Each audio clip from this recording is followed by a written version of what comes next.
Here we have a question. In this question, we have to determine the EMF of the battery for the current of 2 ampere that will flow through this 5-volt battery.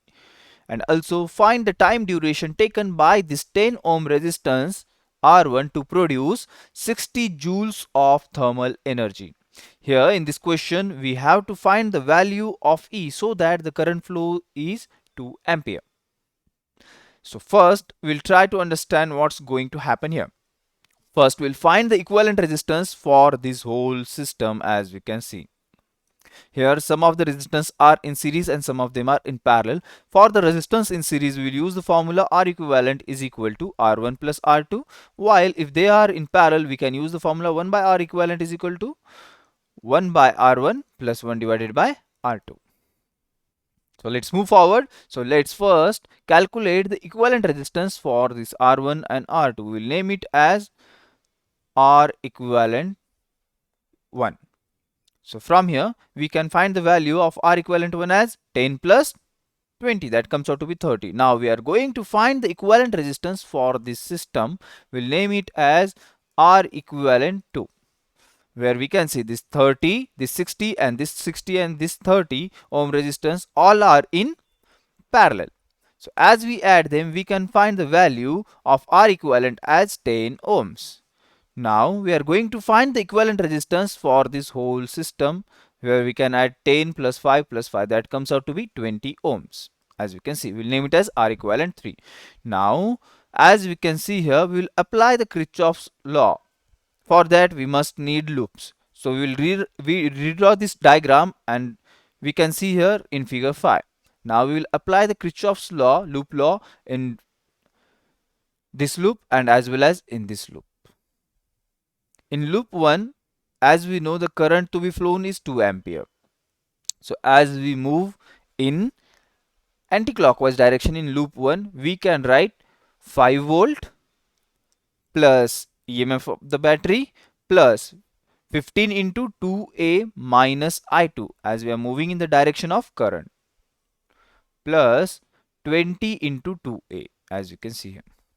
Now let's from here we can write E equal to 15 ohm into I2 minus 75 volt. Now let's apply the Kirchhoff's loop law in loop 2.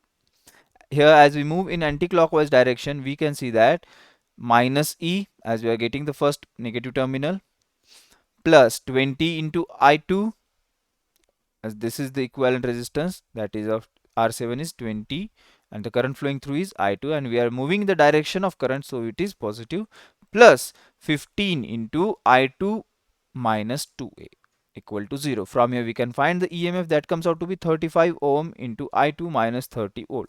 Now here we have two unknowns and two equations. As we solve this equation 1 and 2, we can find the value of I2, that comes out to be minus 2.25 ampere, while the EMF of the battery comes out to be minus 109 volt.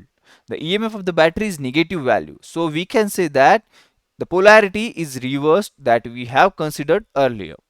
So now we have drawn the value of EMF and we have drawn the value of I2, that comes out to be minus 2.25. Now we are going to find the time required for this resistance R1 in order to produce equivalent energy of 60 joules. So here as we can see, first of all we must know what is the potential difference across this resistance. As we know, the potential difference across this resistance is equal because they are in parallel. So let's first find the potential difference for this system. So that would be the potential difference for this resistance R1 and R2. And after that we'll find the current flowing through R1 and R2. And after that we can know the value of I and we can know the value of V. After that we can find the value of time t. So let's move forward. So as we know, the equivalent resistance of the system was 20 ohms. So from here we can say that the voltage difference across it will be Vp is equal to I into R equivalent.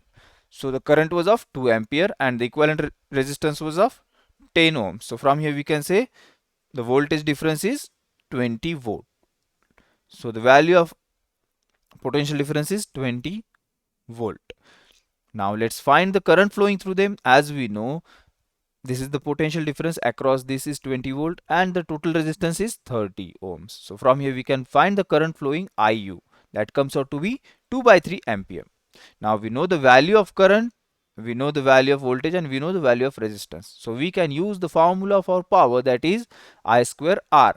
So the value of current flowing through this is I square into R, where we can equate power is equal to E divided by T, where E is the energy produced and T is the time duration.